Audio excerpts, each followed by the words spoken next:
urabona nta mafaranga y'isanduku twabona twaje natwo bidutunguye kandi nawe nta muryango agira. Mushiki wanjye hanyuma bura muramushyingura nta sanduku n'iki muramushyira mu biki? Nayo dufite rwose sinzi ukuntu biragenda, ubwo turamushyingurira aho ngaho nta kundi. Urabona nta mafaranga y'isanduku twabona twaje natwo bidutunguye kandi nawe nta muryango agira. Urugero rwa hafi rw'umuntu utishoboye wapfuye bakamukora icyo bita kwegeka mu mwobo nta n'isanduku bamushyizemo bakarenzaho itaka n'urwitwa Nyiranzabahayo Saverino mu mudugudu wa Nyarusange mu kagari ka Kirambo mu murenge wa Gitesi mu karere ka Karongi. Yapfiriye mu bitaro bya Kibazizi ubu rwamaranye iminsi. Ni mushiki wanjye.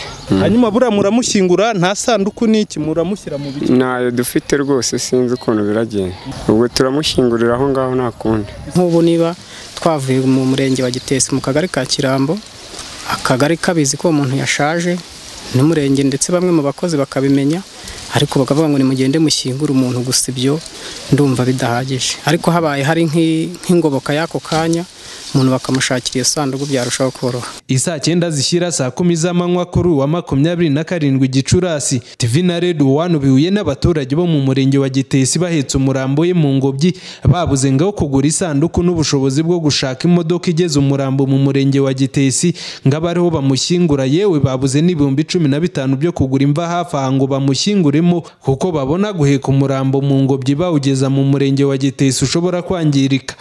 Imva icukuye ngo baragura 15, sinzi nuko tunayabona ahubwo.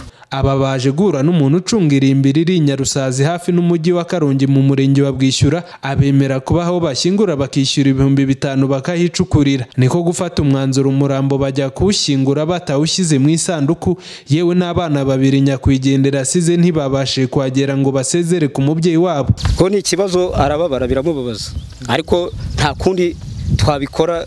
Urabona nta mafaranga y'isanduku twabona.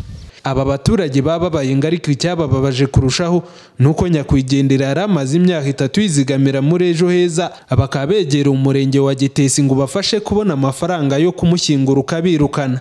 Nahamagaye sedo wacu ndamaza ntiko yarari muri Ejo Heza, mwadufashe iki?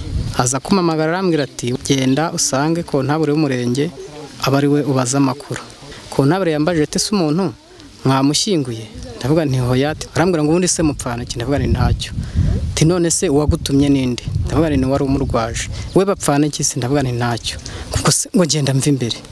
TV na Radio 1 byahamagaye kuri telefone umunyamabanga nshingwabikorwa umurenge wa Gitesi Nsanganira Viana yahise yitakana aba baturage ngo iki kibazo ntibakimenyesheje ubuyobozi bwabo bw'umurenge n'akagari ngo ababugejeje ikibazo burabafasha. Ntabwo twari tukizi, iyo adafite ubushobozi bigaragara ko adafite ubushobozi koko habaho kwifashisha nyine leta kareba ubushobozi buhari akaba yafashwa. Hanyuma ko bavuga ko baranabimenyesheje n'ubuyobozi ntacyo tuzi icyo kibazo. Murabafasha iki cyihutirwa kuko aka kanya barimo barajyana umuntu kwirimbi bagiye kumushyingurira aho ngaho n'ukwegeka? Ntekereza ko byari kuba bari kubanza. Ibi bitangazamakuru bikivugana nawe telefone yahise iva ku murongo. Ku rundi ruhande ariko uko niko batashye bababaye bavuye gushyingura Nyiranzabahayo Saverina. Nk'ubu natangiye Ejo Heza, ubu napfa ntibagira umumaro bamarira, ikabizamarira icyagatabo kaba karuzuye. Kwirirwa umuntu agwa ku gasi kandi yarateganyije bayamukura. Saramaze igihe kingana icyo atanga umusanzu wa Ejo Heza. Agatabo karuzuye. Daniel Dushima Umuremyi mu karere ka Karongi.